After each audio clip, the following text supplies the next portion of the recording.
एक गांव में दो भाई बहन रहा करते थे। बहन बृहस्पतिवार का व्रत एवं पूजन करती थी। बृहस्पतिवार के दिन बृहस्पति महाराज आते ही 4 लड्डू के साथ ही चांदी का कटोरा दे जाते। लड्डू को भोजन के रूप में वह खा लेती और कटोरी को एक कोठरी में बंद करके रख देती।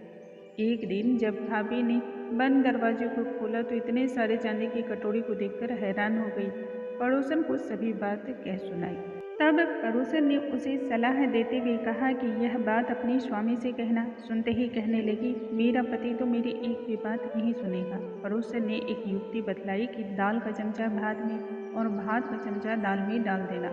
उसने ठीक ऐसा ही किया, जिस पर पति चिल्लाता हुआ कहने लगा, पागल हो गई हो जो ऐसा कर रही हो। तब भाभी ने कहा, पागल मैं नहीं बल्कि तुम्हारी बहन हो चुकी है। यह कहते हुए उसने कानों में सारी बात कह सुनाई।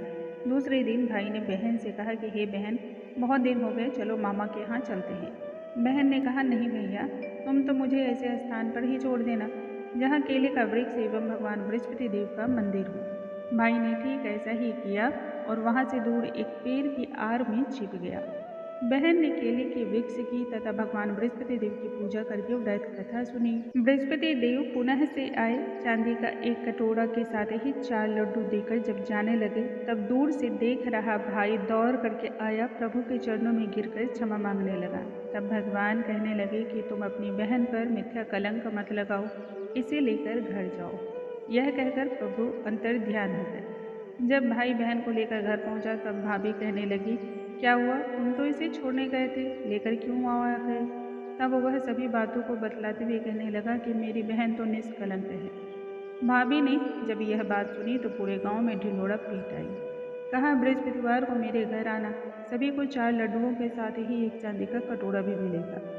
इस तरह से बृहस्पतिवार को घर में पूरा का पूरा गांव ही जुट गया।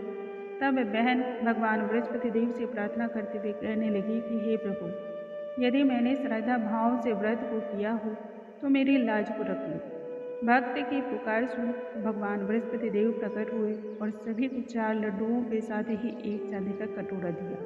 हे बृहस्पति महाराज, जैसे आपने बहना की पुकार सुन ली, वैसे ही इस कथा को कहने वाले, सुनने वाले और हुंकारा भरने वाले सभी पर अपनी कृपा करना।